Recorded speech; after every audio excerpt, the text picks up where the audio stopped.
Dans ce tutoriel, nous allons voir comment obtenir un masque de bonne qualité et on va utiliser les notions acquises sur les pinceaux pour y parvenir, autant dans Affinity Photo que Photoshop. Sans plus tarder, on va entrer dans le vif du sujet. Et pour ce faire, on va ouvrir le document que nous avions créé qui s'appelle Route 66. Donc, je suis dans Affinity Photo, donc je commence ici. J'ouvre mon document route66.af photo. Et on se retrouve avec le document, avec la voiture, le semi-remorque et l'arrière-plan. Pour les besoins de ce tutoriel, je vais éliminer la voiture. Donc, je sélectionne le calque de la voiture. Ça va sélectionner en même temps le masque. Et je clique sur la petite poubelle ou on peut presser aussi sur la touche Delete, tout simplement. Voilà, j'ai retiré la voiture. Si vous êtes sur Photoshop, évidemment, on peut faire exactement la même chose. J'ouvre le document Route 66. Dans ce cas-ci, il apparaît ici même dans la fenêtre d'accueil. Sinon, vous savez comment aller chercher le fichier sur disque. Je vais sélectionner le calque ici de la voiture et en même temps, celui-ci va sélectionner le masque. Et tout comme dans Affinity Photo, on peut cliquer sur « Supprimer le calque » pour le supprimer ou tout simplement utiliser la touche « Delete ». Et à ce moment-là, la voiture est retirée. Maintenant, on va revoir un peu les notions sur comment créer un masque, mais de manière plus précise. Et on va utiliser les pinceaux, du moins des notions de pinceaux pour pouvoir le rendre encore plus précis, plus net, plus clair. Allons-y immédiatement. Et pour ce faire, je vais faire Fichier et Ouvrir. On va aller sélectionner la voiture, 02 voiture, et on va l'ouvrir dans un nouveau document, plutôt que de l'ouvrir dans le document sur lequel on travaillait. Je vais maintenant presser sur CTRL 0 ou commande 0 pour augmenter la taille. Et ce que je vais faire, c'est que je vais aller chercher l'outil de pinceau, ici, d'outil de sélection rapide. Et ça, on l'a déjà vu pour faire une sélection rapide, mais on va aller plus loin que ça. J'avais dit, lorsqu'on utilisait cet outil-là, pour faire une sélection, il faut commencer par cliquer à l'intérieur de l'objet sur lequel on veut faire la sélection. Donc, je clique ici et immédiatement, sans jamais cesser de presser sur le bouton de la souris, on glisse comme si on voulait peindre notre sélection. Évidemment, on l'avait vu lors d'un épisode précédent que Affinity, autant Affinity que Photoshop, tentait de faire la sélection basée sur le mouvement de la souris et souvent se trompait. Voilà. On le voit déjà que la sélection est allée pas mal plus loin que je l'aurais souhaité.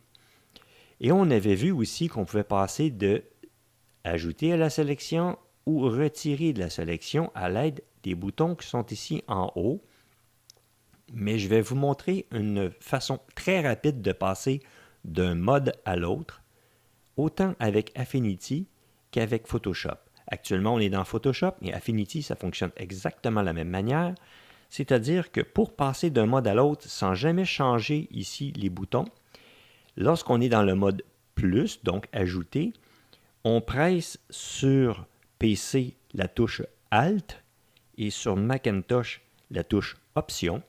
Donc Alt ou Option, on ne la lâche pas et tant et aussi longtemps qu'on presse sur cette touche, le pinceau de sélection change de mode et tombe en mode retiré de la sélection.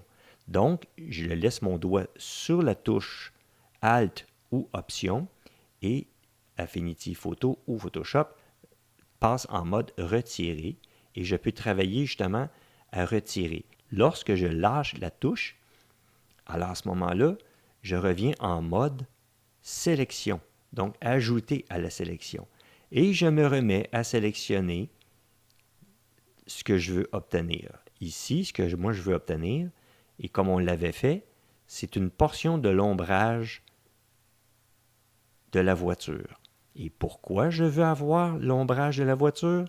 parce qu'il n'y a rien de plus réel qu'un vrai ombrage lorsqu'on fait de l'intégration et lorsque c'est possible. C'est-à-dire que lorsque l'ombrage d'un objet que l'on veut intégrer correspond à la scène dans laquelle on travaille, ou du moins fait du sens. Alors, en allant chercher une portion de la vraie ombre, on est sûr d'obtenir quelque chose qui est beaucoup plus réaliste que si on essayait de la simuler. Ici, donc, j'ai fait ma sélection et je fais le tour visuellement pour voir si ma sélection a beaucoup d'allure. Et moi, je dirais que oui. Je peux me contenter de ça pour tout de suite. Mais on va aller un peu plus loin. Il existe ici, dans le haut, sélectionner et masquer. Lorsque je clique sur ce bouton, je passe dans un mode dans lequel je vois ma sélection, soit sur un mode ici d'affichage transparent ou pelure d'oignon qu'on appelle. Je peux aller en mode incrustation, c'est-à-dire que Photoshop ou Affinity Photo me montre avec le rouge étant le masque. Je peux aussi le voir sur un fond noir, sur du blanc, ce que ça va donner comme masque, voir le masque lui-même, de quoi il a l'air, et oups, cela a été un peu plus loin sur Calque. Voilà ce que ça donne.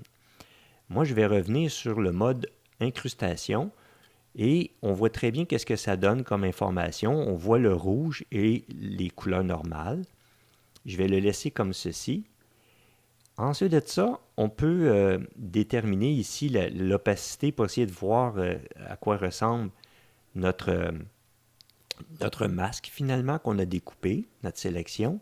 Et on peut aussi jouer avec différents paramètres qu'on voit ici à droite. Donc, ici, il y a le rayon sur lequel on peut travailler par rapport à notre sélection, car le pourtour est notre sélection. Donc, ça, c'est le rayon de la sélection. Ici, on voit ici que mon rayon est très grand. La sélection commence à être vraiment mauvaise. Et on peut jouer avec pour essayer de trouver si augmenter ou rapetisser le rayon améliore notre sélection ou pas. Le lissage ici, si je joue avec le lissage, c'est pour essayer d'avoir une meilleure, comment je pourrais dire, un meilleur découpage, comme vous pouvez le voir ici, comme c'est tout plein de coches noires. Si je lisse, ici le lissage, regardez la différence ici, il y a moins de coches dans ma sélection. Il lisse, on pourrait dire, ma sélection, elle est lissée. Le contrôle progressif, ça se trouve être la douceur qu'il y a entre le rebord de ma sélection, la sélection elle-même et ce qui sera exclu de la sélection. Donc, le contrôle progressif, vous pouvez le voir que si je le mets très très haut, il y a trop de douceur entre les deux, donc une trop grande progression. Évidemment, c'est très très large ici à 33 pixels. Je vais pouvoir le mettre à un demi-pixel tout le tour ou un peu plus, peut-être 1 pixel. Puis à ce moment-là, il va y avoir une progression, une douceur entre la sélection de la voiture puis l'extérieur, le garage donc. Ici, c'est ce qu'on appelle le décalage du contour, c'est-à-dire que la sélection s'est faite vraiment sur le rebord de la voiture et sépare le garage, mais des fois, on veut que la sélection soit un petit peu à l'intérieur pour être sûr qu'on ne voit pas de l'extérieur. Et par le fait même, on a juste à changer, je vais vraiment exagérer, regardez à 100%, je suis rentré à l'intérieur de ma sélection et si j'agrandis un peu, on voit d'ailleurs la carrosserie de la voiture, elle arrive vraiment, vraiment, vraiment à l'extérieur. Donc, mon décalage ici de contour est trop grand. Et si on joue un petit peu dans l'autre sens, on voit qu'actuellement, il sélectionne même une partie du garage et ça, on ne veut pas ça. Donc, des fois, c'est de jouer juste un petit peu avec notre sélection, le décalage de contour, et voir ce que ça donne. Mais sachez aussi qu'on peut le corriger, le masque, par la suite. Pour les besoins ici de la démonstration, je vais le laisser à 0 et on va se contenter de ça.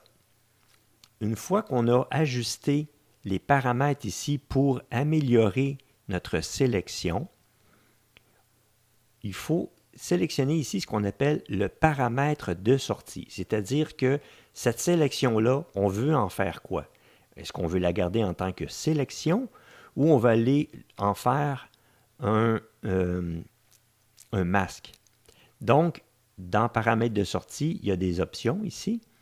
Ici, la sortie vert, il faut dire que je veux avoir un masque. Alors, je choisis tout simplement que je veux que la sortie soit un masque de fusion. Je vais ici cliquer sur mémoriser les paramètres de manière à ce qu'ils se souviennent la prochaine fois que c'est ça que je veux obtenir. Et je clique sur OK. En faisant ça, on voit immédiatement que Photoshop ou Affinity m'a fait un masque pour mon objet. Et si je regarde ici, je vois ma voiture et son masque. Maintenant, si je veux intégrer cette voiture-là et son masque dans le document de la route 66, je peux tout simplement sélectionner ici le calque.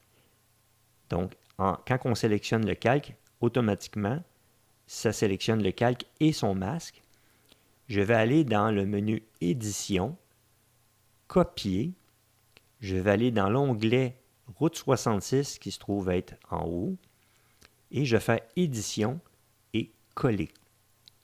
On voit ici que Photoshop a collé la voiture dans mon document. Je vais utiliser l'outil ici pour déplacer. Je vais sélectionner ma voiture, la déplacer et on a vu que sur Photoshop, si on voulait changer la taille de l'objet, il faut presser sur Commande T ou CTRL T, selon si on est sur Mac ou PC. Une fois qu'on a fait ça, on a des petites poignées qu'on peut prendre et diminuer la taille du véhicule. Je vais juste voir si la taille du véhicule dans une voie, oui, ça tient debout. Je vais la placer quand même ici au centre pour s'amuser un peu. Et une fois que c'est fait, dans Photoshop, on fait Enter. Voyons voir vite fait maintenant sur Affinity Photo exactement la même chose avant de poursuivre. Donc, dans Affinity Photo, je fais Fichier, Ouvrir. J'ouvre ma voiture. Je fais Ouvrir. Je suis donc dans un document séparé. Et là, je vais faire la sélection et je vais accélérer le mouvement de manière à ce qu'on ne prenne pas trop de temps pour ça.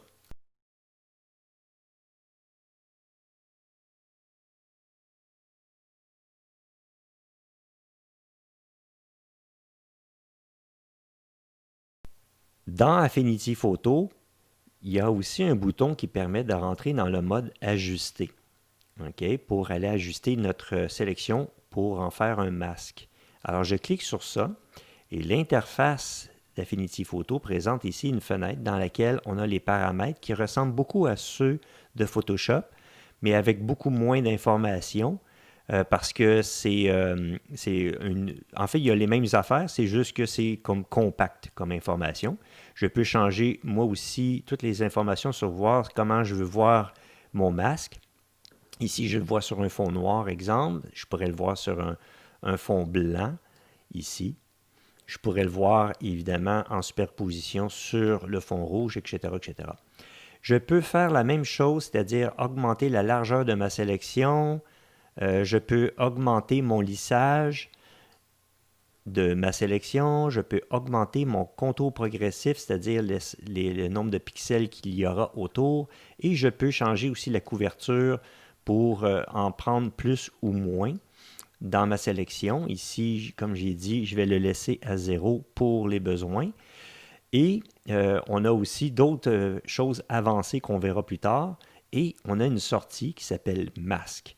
Donc, vous voyez que autant Affinity Photo que Photoshop offrent exactement les mêmes choses, c'est juste dans une interface qui est différente.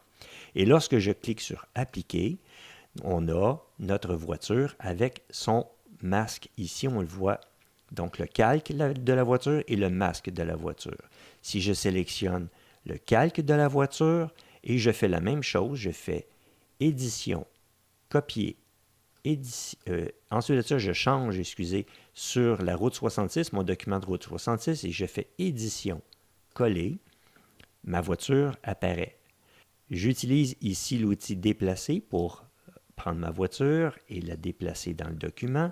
On voit que la voiture est placée peut-être pas dans le bon niveau de calque, mais on va ajuster ça. Je vais commencer par diminuer la taille de la voiture. Bon, la taille de la voiture, elle est comme standard pour une largeur de voiture et je vais la mettre au centre. Maintenant, les notions que je vais vous expliquer, que je sois dans Affinity Photo ou Photoshop, c'est exactement la même chose. On va aller travailler sur le masque en utilisant les notions de pinceau qu'on a apprises lorsqu'on a fait le tutoriel sur les pinceaux. Mais avant tout, il faut peut-être que j'explique qu'un masque fonctionne pour masquer avec deux couleurs, le blanc et le noir, et c'est avec le pinceau de base qu'on va utiliser ça. Alors, je peux aller voir dans mes pinceaux, que ce soit sur Affinity Photo ou sur Photoshop, la notion de pinceau est la même, c'est-à-dire qu'on peut choisir un pinceau. Ici, je le choisis dans Affinity Photo. Je vais prendre un pinceau, exemple, de 32 pixels avec une dureté qui est quand même relativement douce ici et un flux qui est à 100%, opacité à 100%. Et si je veux faire la même sélection dans Photoshop, la différence, c'est que les pinceaux se trouvent être sous. Ici, je dois prendre l'outil pinceau et je dois aller ici, ici, et choisir ici le type de pinceau que je veux. Je vais agrandir ma fenêtre pour en voir plus. Je vais prendre un pinceau rond et doux. Et on voit ici, selon la taille et la dureté, on peut changer. Je peux changer ma dureté, je peux la remettre à 0 comme c'était, changer la taille à 32 pixels. Voilà. Et on voit ici l'opacité et le flux sont inscrits ici. Maintenant, une fois qu'on a sélectionné notre pinceau, on peut travailler sur notre masque de voiture. Premièrement, ce que je vais faire, c'est que je vais essayer d'arranger le haut ici pour faire en sorte que le masque fasse pas de coche là, dans la carrosserie. Ici, on voit une coche en haut, là, c'est croche.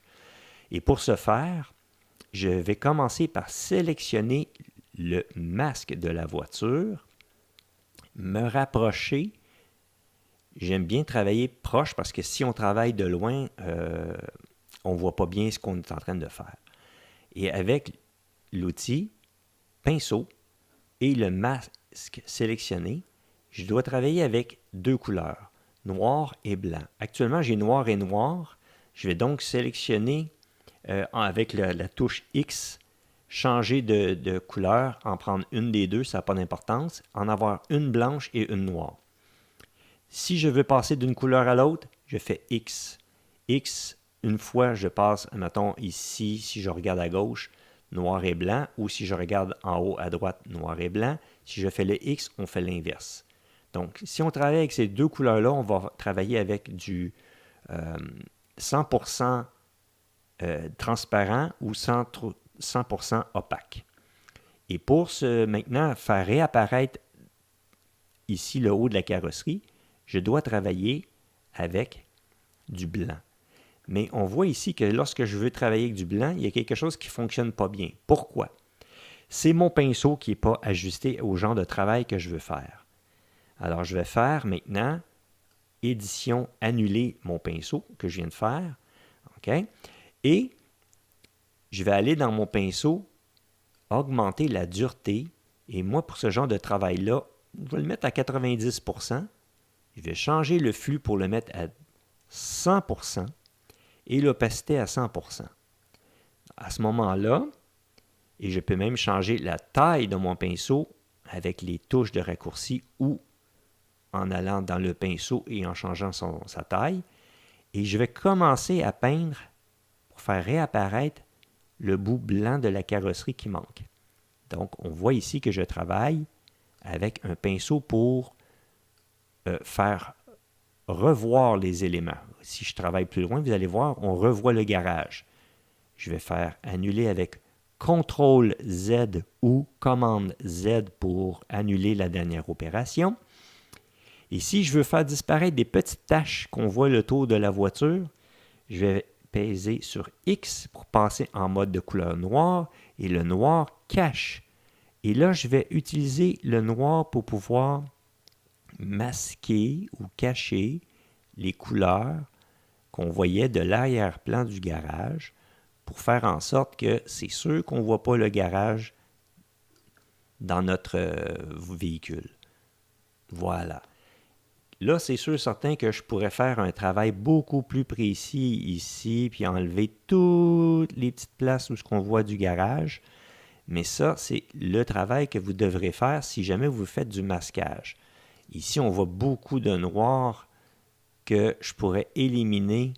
Donc, il faut juste travailler doucement avec la souris, frôler de très près la carrosserie pour éliminer le noir qui est ici. Et je vous donne un truc, si vous avez une souris qui est calibrée pour bouger très rapidement avec de petits mouvements, vous allez avoir beaucoup de difficultés à travailler. Il faut comme calibrer votre souris de manière à ce qu'un mouvement léger ne le fasse pas bouger beaucoup, beaucoup, beaucoup. Ici, j'en ai enlevé trop. Je peux peser sur la touche X et en remettre tout simplement.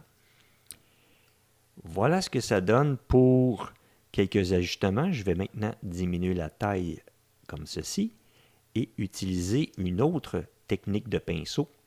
Et cette fois-ci, on va retourner dans les paramètres de pinceau pour augmenter la taille. Je pense que la taille est bonne. Je vais changer la dureté pour en mettre une dureté à 0% et je vais mettre le flux à 10%. Et je vais travailler avec le pinceau de couleur noire. Donc actuellement, c'est le blanc qui est sélectionné. Je vais faire la touche X. Et qu'est-ce que ça va faire? C'est que ça va commencer à introduire ce qu'on appelle la transparence, parce que le noir fait en sorte que le masque devient transparent. Et qu'est-ce que je vais faire? C'est que je vais juste rendre l'ombrage légèrement plus transparent en commençant par les rebords et en peignant tout doucement, comme ceci, et en repassant plusieurs fois. Et on voit un petit peu la ligne jaune apparaître dans l'ombrage, ce qui donne un ombrage beaucoup plus réaliste, moins dur. Et si on a trop enlevé d'ombrage, on peut passer au X, changer notre position de curseur pour rentrer dans l'intérieur, parce qu'on veut comme rajouter en enlever de la transparence finalement. Et on travaille notre ombrage en passant de noir et blanc entre les deux, en repeignant de temps en temps, jusqu'à ce que ça donne un effet beaucoup plus convaincant au niveau de l'ombrage. Et si je vois mon document ici au complet, on voit le résultat final d'un ombrage beaucoup mieux adapté à la scène. Et on voit aussi que le découpage de la voiture est beaucoup plus doux et réussi que lorsqu'on avait fait notre premier découpage où on avait juste sélectionné la voiture puis appliqué un masque tel quel sans même refaire du travail. Alors, ces notions-là vont vous servir tout au long de vos travaux avec Affinity Photo et Photoshop parce que ce sont des notions de base qu'il faut apprendre à maîtriser. Alors, j'espère que ce tutoriel vous aura été utile et on se revoit bientôt.